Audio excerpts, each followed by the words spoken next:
I always knew something was off, at first.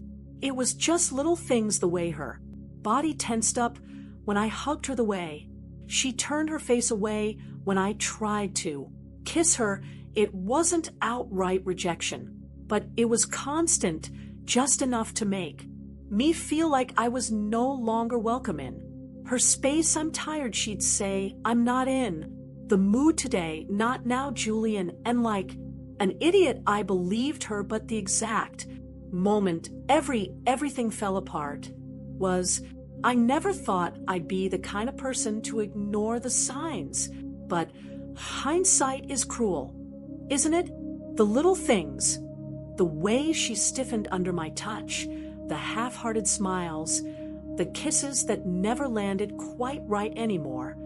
They were all there, warning me. But love makes fools of us all. I convinced myself it was stress, routine, exhaustion. I was wrong, and the moment of truth didn't come in a dramatic explosion. No, it came quietly, insidiously, like a whisper of a storm on the horizon. And when it finally hit, it left no room for doubt. Only cold, hard reality. One night when, without even thinking, I tried to wrap my arms around her while we watched a movie. I wasn't expecting anything more. I just wanted to feel like there was still something left between us. But then she pulled away abruptly, annoyed, like I had offended her. "Don't touch me," she said, her voice cold. I can't stand it. Her words cut through me like a razor blade. I can't stand it.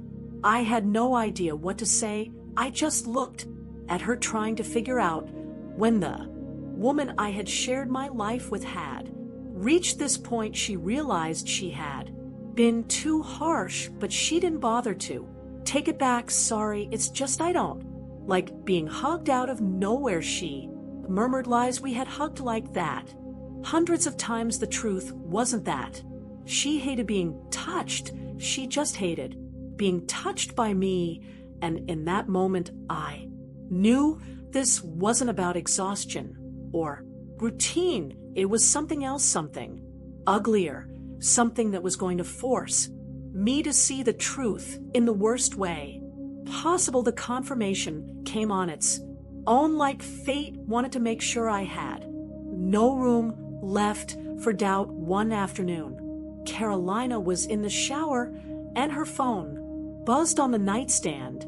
At first, I ignored it, but then it buzzed again and again, 3 times too many for just some random notification. I reached for it on instinct. I wasn't the kind of man who went through someone else's phone, but when life shoves you against a wall, all you can do is take the hit head. On the screen showed a name I didn't recognize, Sergio, and below it the messages: "I miss you. I can still feel your skin on me. Let me know if your husband suspects anything. When can I see you again?" There it was, the truth, raw and unapologetic. No doubts, no room for self-deception. My wife didn't want me to touch her because someone else already was. Something inside me broke, but it wasn't sadness. It was anger, cold, quiet, razor sharp, not the kind that makes you scream or throw things against the wall, the kind that makes everything crystal clear. Carolina didn't love me, and I wasn't about to keep pretending she did. I'm not a reckless man, never have been. I learned a long time ago that mistakes happen in the heat of the moment, when anger clouds your judgment, and I wasn't about to make any mistakes. So instead of making a scene, I took a deep breath, put out the cigarette I was smoking on the balcony, and called my lawyer. "Martinez, I need you to draft some papers." There was a heavy sigh on the other end of the line. "Julian, tell me this isn't what I think it is." I let out a dry, humorous laugh. "Oh, it's exactly what you think it is I want to file for divorce silence. Ernesto Martinez had handled my prenuptial agreement years ago. He knew me well enough to understand I wasn't the kind of man who made these decisions lightly. Does Carolina? No, not yet. Infidelity? I didn't answer right away. Yeah, I heard Ernesto let out a long breath. All right, do you two have shared assets? No, everything's in my name. The house, the car, the accounts.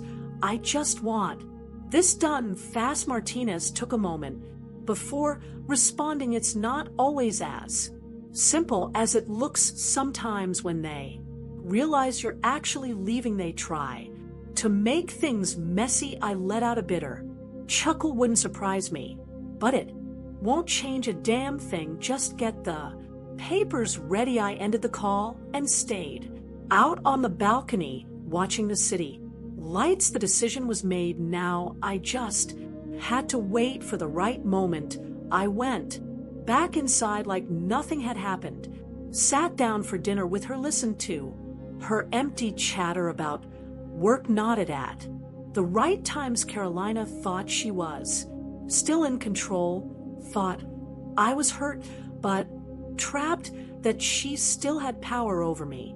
She had no idea what was coming. So when finally her discomfort reached its breaking point and she asked, voice unsure, what's wrong with you? I looked up from my plate, met her eyes, and let out a dry laugh. Nothing, sweetheart.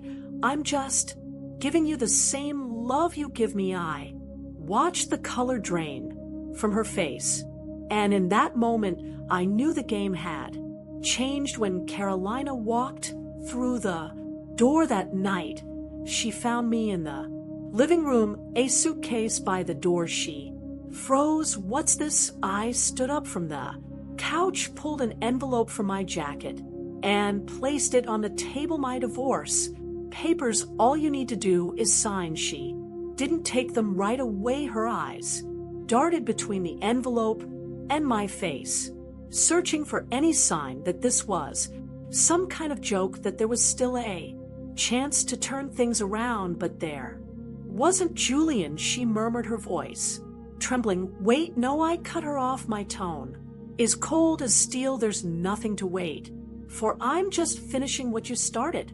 Finally, she picked up the papers, her hands shaking as she flipped through them. I watched as she blinked rapidly, biting her lip. The panic was settling, and I didn't want it to happen like this. I let out a short, humorous laugh. Oh, really? I said, a cynical smile tugging at my lips. Tough luck. Then I walked over to the door and pulled it open. Carolina looked at me, and for the first time in a long time, I saw something in her eyes that no longer meant a damn thing to me. Regret. Julian, please don't worry. I cut her off, my voice carrying the same icy calm that had guided my every move. Up to this point, I'm sure Sergio can give you the love I couldn't.